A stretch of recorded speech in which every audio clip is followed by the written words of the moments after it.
Assalamualaikum warahmatullahi wabarakatuh. Apa kabar adik-adik sekalian? Abi pun, semoga dalam keadaan sehat walafiat. Pada hari ini kita akan mempelajari tentang linear programming atau yang kita kenal dengan sebutan program linear. Apa sih program linear itu? Nah, program linear itu merupakan model matematika untuk menyelesaikan seluruh masalah optimasi yang biasanya dihadapi oleh para manajer. Baik, sebelum kita lanjutkan, kita akan terlebih dahulu memahami apa sih yang akan dicapai dalam mata kuliah kita pada hari ini. Yang pertama, ya ini adalah sub CPMK-nya, mahasiswa mampu menerapkan linear programming untuk menyelesaikan masalah manajerial dalam pengelolaan hutan. Kemudian mampu menganalisis kasus-kasus manajemen hutan dengan menggunakan linear programming. Selanjutnya, mahasiswa juga diharapkan mampu menyelesaikan masalah-masalah manajemen hutan dengan menggunakan linear programming. Nah, ini berikut adalah definisi dari linear programming itu menurut Render, Ster, dan Hanna tahun 2003. Pemrograman linear adalah teknik pemodelan matematis yang banyak digunakan yang dirancang untuk membantu manajer dalam perencanaan dan pengambilan keputusan relatif terhadap alokasi sumber daya. Kemudian ini ada pengertian dari Bung Yorno dan Giles tahun 2003. Pemrograman linear ini dapat didefinisikan sebagai metode untuk mengalokasikan sumber daya yang terbatas untuk bersaing kegiatan dengan cara yang optimal. Sebenarnya, linear programming ini sudah lama diterapkan, lebih dari 50 tahun yang lalu. Penerapannya itu dilakukan oleh industri, militer, keuangan, pemasaran, akuntansi, pertanian, termasuk juga kehutanan. Jadi linear programming ini dirancang dan digunakan terutama untuk memecahkan masalah-masalah manajerial. Nah, biasanya para pengelola hutan ini menghadapi situasi seperti luas lahan, orang, pohon, waktu, atau uang yang mana jumlahnya terbatas. Sehingga disinilah fungsi dari linear programming untuk mengambil keputusan yang dilakukan oleh para manajer nanti. Sebelum kita masuk pada kasus-kasus linear programming, kita harus pahami dulu apa itu sifat-sifat linear programming. Yang pertama, linear programming ini memiliki satu fungsi tujuan. Kita bisa pilih memaksimalkan atau meminimalkan. Nah, ini harus dipahami. Kasusnya harus kita pahami. Apakah tujuannya memaksimalkan ataukah tujuannya meminimalkan? Jadi, tidak bisa tujuannya dua. Misalkan, ya, kalau kita ada contoh seorang manajer ini mempunyai beberapa masalah ekologi, ekonomi, dan sosial, ini tidak bisa kalau tujuannya lebih dari satu. Si manajer ini misalkan ingin memaksimalkan keuntungan atau pendapatannya, tetapi juga ingin menurunkan tingkat erosinya secara ekologinya. Nah, tujuan ini tidak bisa kita gunakan dengan linear programming, karena yang kita bisa gunakan hanya satu tujuan. Ingat adik-adik ya, jadi kita harus bisa membaca situasi atau masalah yang dihadapi. Selanjutnya, kendalanya bisa lebih dari satu atau lebih dari beberapa ya. Jadi kendala ini bisa lebih dari satu. Artinya, pada kehutanan sendiri, kendala ini bisa misalkan sumber daya manusianya ya, itu terbatas. Kemudian kendala apa lagi? Kendala modalnya, kendala luas lahannya, kemudian jenis tanamannya. Nah, ini harus kita pahami. Jadi kendalanya bisa lebih dari satu. Kemudian ada tindakan alternatif. Artinya alternatif itu tersedia untuk apa yang akan kita hasilkan nanti ya, yang akan diputuskan nanti ada alternatif. Kemudian fungsi tujuan dan kendala itu juga harus linear. Nah, bagaimana cara kita merumuskan masalah linear programming ini? Nah, adik-adik harus memahami sepenuhnya masalah manajerial yang sedang dihadapi. Kemudian, kalian juga harus bisa mengidentifikasi tujuan dan kendalanya. Ingat, tujuannya hanya satu, apakah memaksimalkan ataukah meminimalkan. Kemudian, kita juga harus bisa menentukan variabel keputusannya.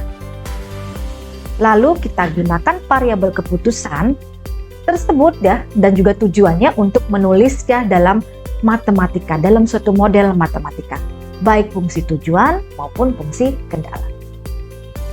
Nah, sebelum kita masuk kepada masalah linear programming, kita harus memiliki asumsi terlebih dahulu ya. Kita harus mengasumsikan bahwa linear programming ini memiliki data-data yang pasti. Artinya kepastian. Angka-angka dalam tujuan dan batasan diketahui dengan pasti dan tidak berubah selama periode yang dipelajari. Kemudian ada juga proporsionalitas.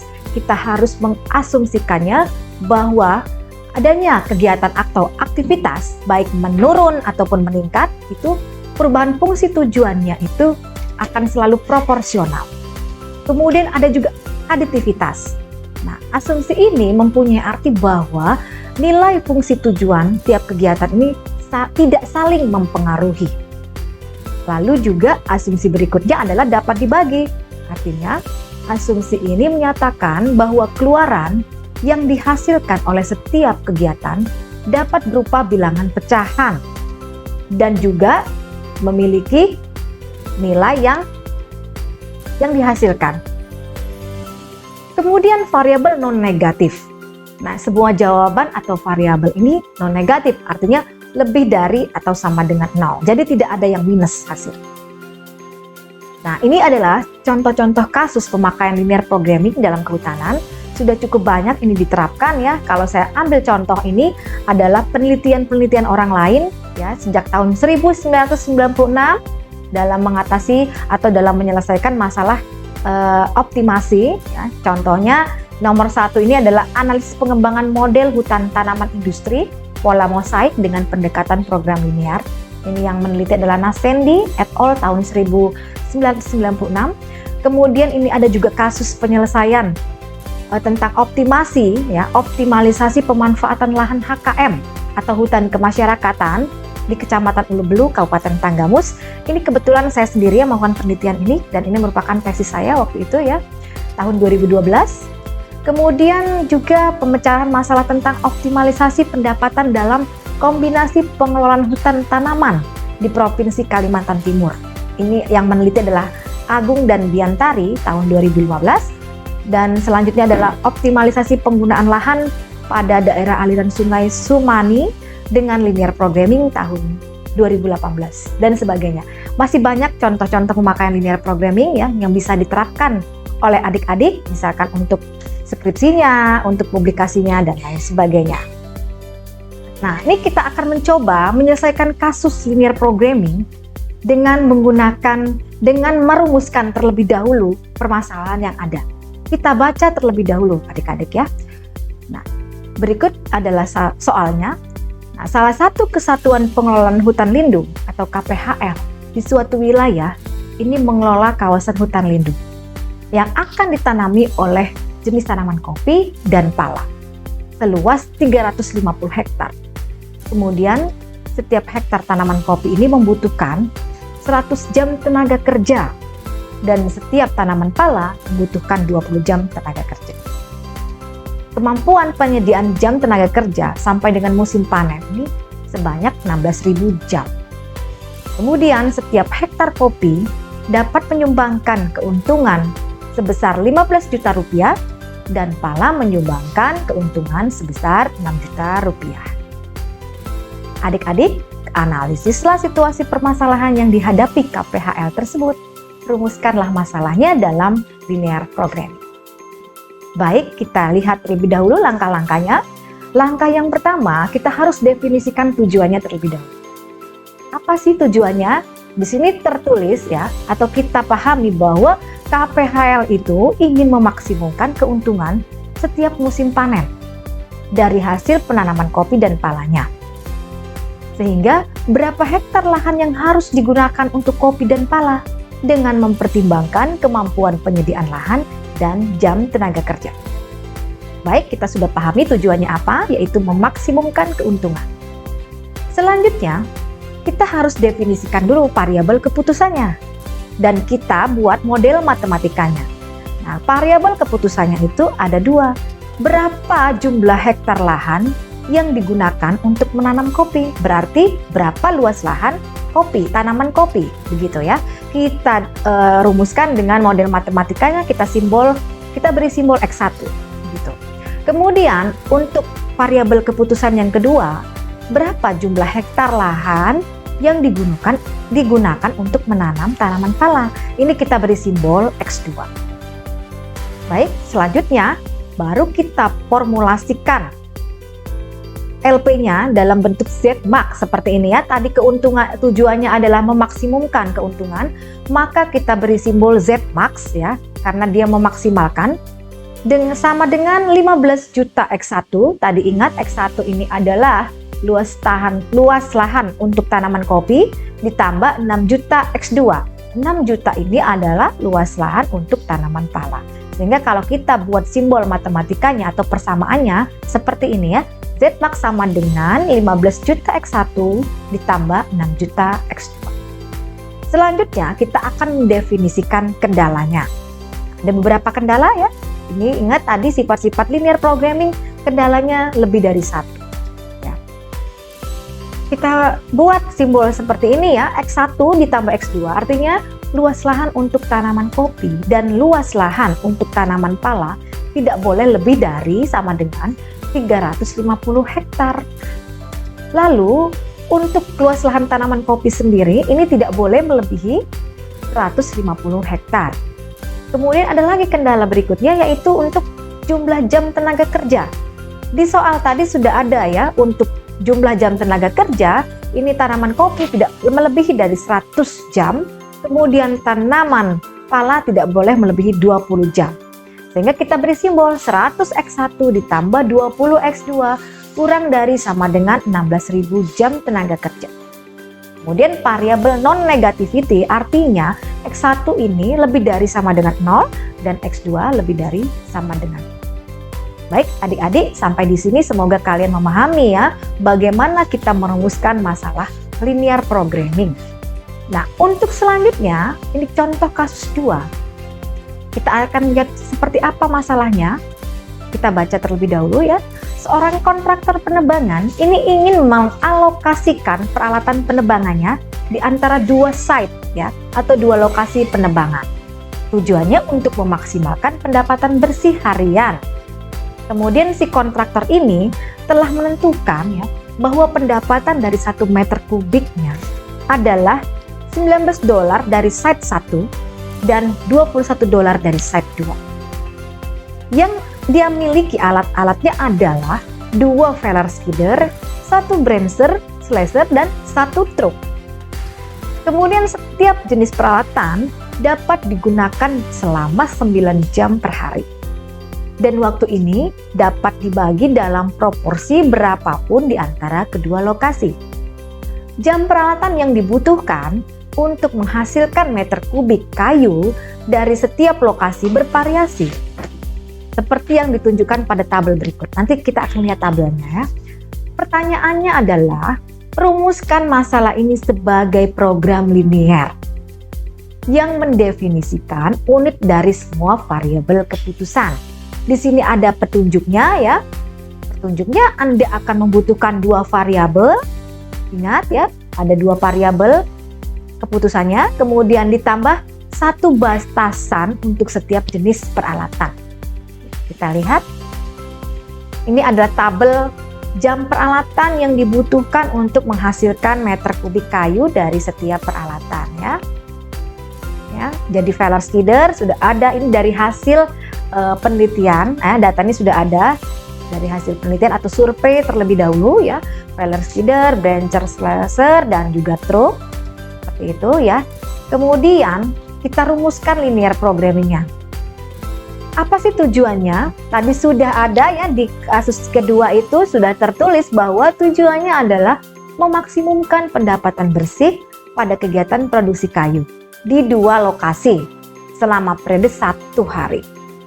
Peralatan yang tersedia adalah 2 buah feller skidder, 1 buah brancher slasher, dan 1 buah truk. Kemudian waktu operasi alat-alat logging yang tersedia ini masing-masing 9 jam per hari.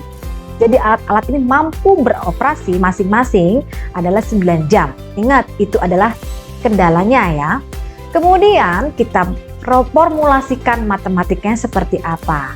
Kita lihat, kita tentukan dulu ya variabel keputusannya apa. Tadi di petunjuknya ada 2 variabel keputusan. Nah, yang pertama yaitu produksi kayu dengan Apskider, kemudian slasher dan truk di lokasi 1 ya. Satuannya adalah meter kubik per day. Jadi produksi kayu atau volume kayunya.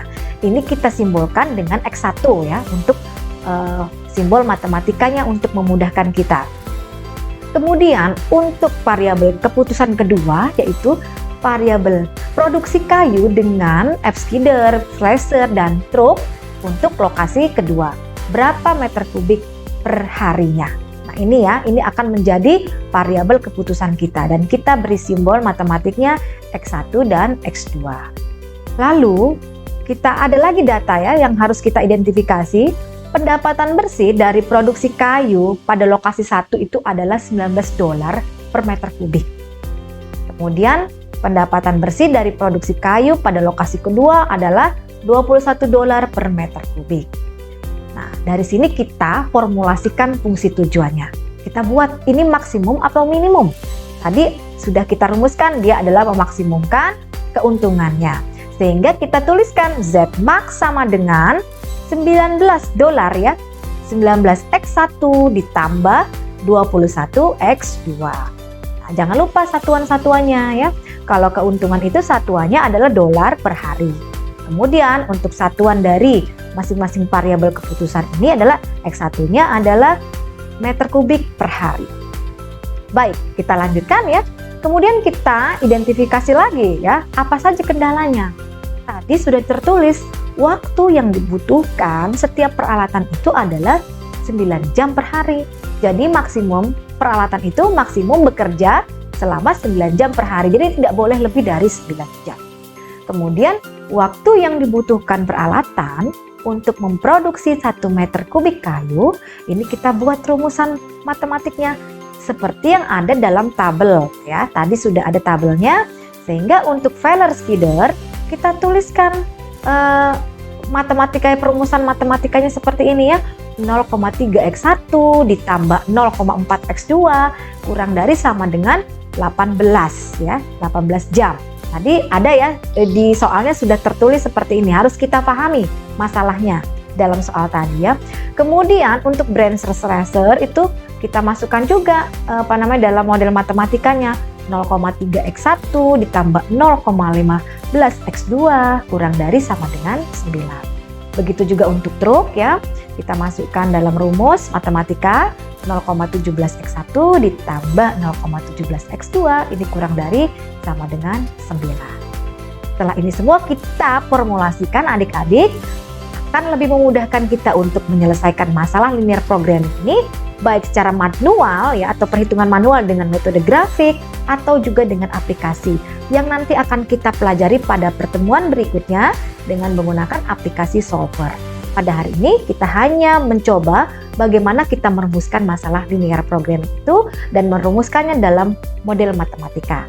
Jika kalian pahami ya, kalian akan mudah untuk menyelesaikannya dengan menggunakan apapun aplikasi yang kita gunakan nanti ke depannya.